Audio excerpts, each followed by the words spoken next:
The incident has transpired after a resolution was moved by the Mayor of Colombo, Rosie Senanayaka, to provide dry ration packets to workers at the CMC during the quarantine curfew period that is currently in effect. While the members of the council had approved this move at the Finance Committee of the council, the officials claimed that the council does not have the required funds to initiate this project. After a debate ensued regarding the project last Friday, the municipal treasurer has lodged a complaint at the Cinnamon Gardens police that SLFP council member Ramsey Tony had threatened her. There was a meeting at the Governor's office regarding the dry ration matter on Friday. I informed the councillor about certain matters discussed at the meeting. When I returned, this councillor had been waiting for me at my office. I returned late after travelling to the provincial council. When I arrived, he saw me and started shouting. I went to my seat. He was in front of me and he threatened me. He questioned why we were not allowing the food to be purchased. He said that they would raid the office. For my security, I lodged a complaint with the police. I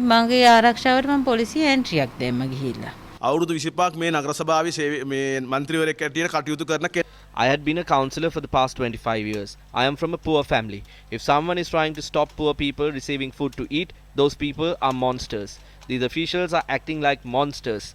We have had no issue with these people in the past. We have worked cordially with the municipal treasurer. If they have the money and if they still stop food being provided to the people, that is what we oppose. This has been approved by the councillors who are elected through the people's mandate. This issue is with the municipal commissioner. She does not have the authority to do this. She is a puppet. She is using someone else's authority and is stopping these from happening. මේ කාගේදෝ බලයක් කරගෙන මේව නතර කරන් ඉන්නවා. එතුමියට කොයිද තියෙන්නේ ආඥා පනති මේ බලය? The SLFP councillor had been summoned by the Cinnamon Garden police and he had been produced before the 4th magistrate. Members of the council engaged in a protest opposite the Colombo town hall in support of the municipal council's treasurer and demanded that bail not be granted to the councillor.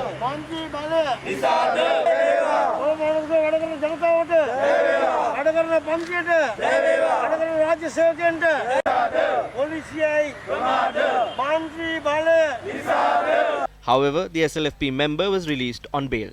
Newsfirst spoke to the municipal commissioner as well as the mayor of Colombo regarding this issue.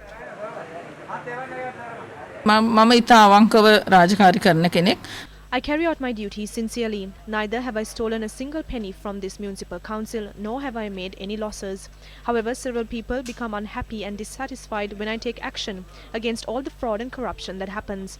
But we know what our duties are, and if any officer is involved in any sort of fraudulent act, then actions can be taken against them, and there is nothing wrong with that. It is the same scenario everywhere. If a person is caught involved in some fraudulent act, then they have to face the outcomes as well.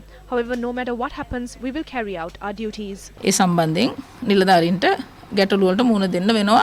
නමුත් එහෙම වුණා කියලා අපේ රාජකාරිය අපි අතපසු කරන්නේ. කොළඹ නගර සභාවේ සේවක සේවිකාවන් ඇතුළු කොළඹ මහනගර සභා සීමාව තුළ කොළඹ මහනගර සභාවට බදු ගෙවන I believe that we should spend money on the survival of the people before we focus on developing materialistic resources. We also have to safeguard the lives of those who serve the municipal council. If we cannot help our staff make ends meet, especially at a time when they are in distress owing to the pandemic and are helpless when they have to quarantine at their homes and struggle to obtain medicine and other necessities, what is the point? That is why I made sure that this proposal was passed. 5 of those matters listed in the proposal were passed, but it was clear that the officers were reluctant to implement one of them. It was clear that there was a tug of war because this proposal was passed on the 23rd of last month and today is the 28th of September and we have failed to implement this proposal. We are set to receive funds of more than 3 billion rupees from the provincial council. The commissioner and the treasurer are responsible for obtaining that money. It was because of this tug of war that a member of the Sri Lanka Freedom Party launched a satyagraha. The state officers do not understand this, but politicians know that we are answerable to the general public. මොකද රාජ්‍ය නිලධාරීන්ට ඔක තේරෙන්නේ නැහැ. නමුත් මේ දේශපාලනය කරන අපිට දැනෙනවා. අපි මේ මහ ජනතාවට උත්තර බැඳිය යුතුයි.